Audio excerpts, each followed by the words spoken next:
अस्सलाम वालेकुम स्टूडेंट्स, आज का हमारे सबक का उन्वान है तलफ़्फ़ुज़।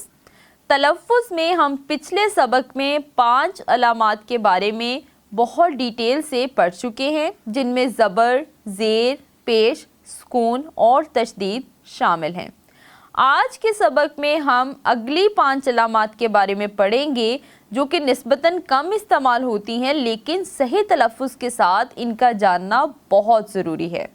5 अलामात कौन कौन सी हैं? मद, खड़ी ज़बर, खड़ी ज़ेर, उल्टी पेश और तनवीन। सबसे पहले हम बात कर लेते हैं मद की।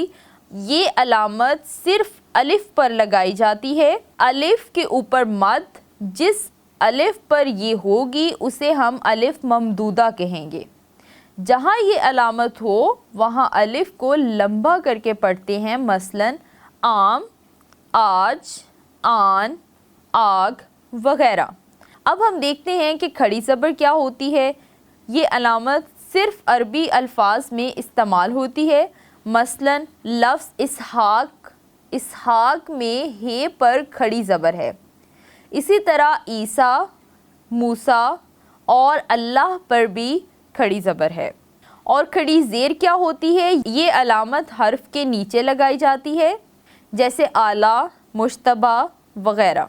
अब हम देखते हैं कि उल्टी पेश क्या होती है। ये अलामत पेश और वाव की कायम मुकाम है, मसलन दाऊद को अगर हम ऐसे लिखें दाऊद, वाव के ऊपर अगर हम उल्टी पेश लगाएं तो ये ऐसे बन जाएगा दाऊद, इसको हम कहेंगे उल्टी पेश। इसी तरह से तनवीन है, अगर किसी हर्फ पर 2 ज़बर लगा दें, जैसे अलिफ के ऊपर हम 2 ज़बर लगा दें या इसके नीचे 2 ज़ेर लगा दें या इसके ऊपर 2 पेश लगा दें तो इसे हम कहेंगे तनवीन।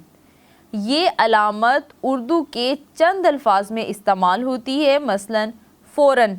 फ़ौरन जब हम लिखते हैं तो अलिफ के ऊपर 2 ज़बर लगती हैं, उसको हम कहेंगे तनवीन। आनन फ़ानन, आनन फ़ानन में भी अलिफ के ऊपर 2 ज़बर लगती हैं, उसको हम कहेंगे तनवीन।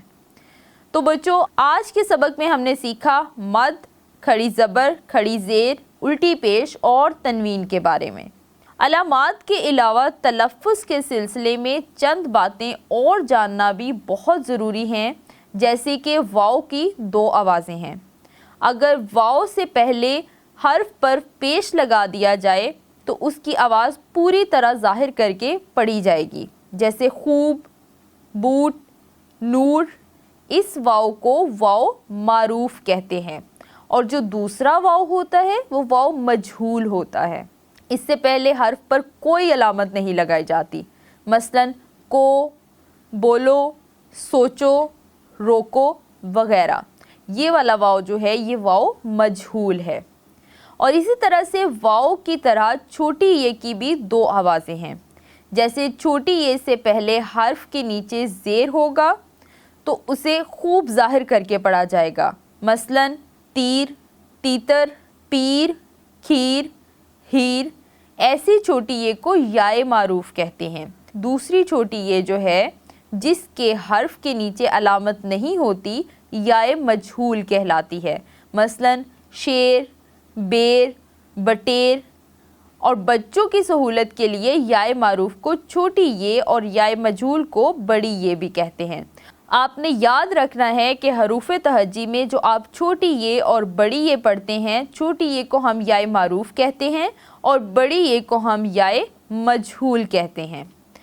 तो बच्चों, ये था आज का हमारा सबक। उम्मीद है आपको बहुत अच्छे से समझ आया होगा। अपना बहुत ख्याल रखिएगा। अल्लाह हाफ़िज़।